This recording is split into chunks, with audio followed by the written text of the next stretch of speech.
আসসালামু আলাইকুম। দক্ষিণ এশিয়ায় যুদ্ধাবস্থা দিন দিন আরও তীব্রতর হচ্ছে। সীমান্তে বাড়ছে সামরিক তৎপরতা, আর আঞ্চলিক পরাশক্তিরা এখন একেবারে মুখোমুখি অবস্থানে। এই প্রেক্ষাপটে বাংলাদেশ নিচ্ছে একের পর এক কৌশলগত প্রযুক্তি। চলুন বিস্তারিত জেনে নেওয়া যাক। সম্প্রতি ভারতের সীমান্ত এলাকায় যুদ্ধবিমান এবং সেনা মোতায়েন বেড়েছে।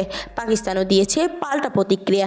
চীন ভারত উত্তেজনার মাঝেও বাংলাদেশ তার অবস্থান করছে শক্তভাবে, কূটনৈতিক এবং সামরিক দুই ময়দানেই। বাংলাদেশের সেনাবাহিনী ইতিমধ্যেই শুরু করেছে যৌথ মহড়া। আধুনিক অস্ত্র এবং প্রযুক্তির সংযোজন চলছে দ্রুত গতিতে। বিমান বাহিনীর নতুন ইউনিট গঠন, নৌবাহিনীর নজরদারি ড্রোন চালু এবং সীমান্তে আধুনিক অবজারভেশন পোস্ট বসানোর কাজ শুরু হয়ে গেছে।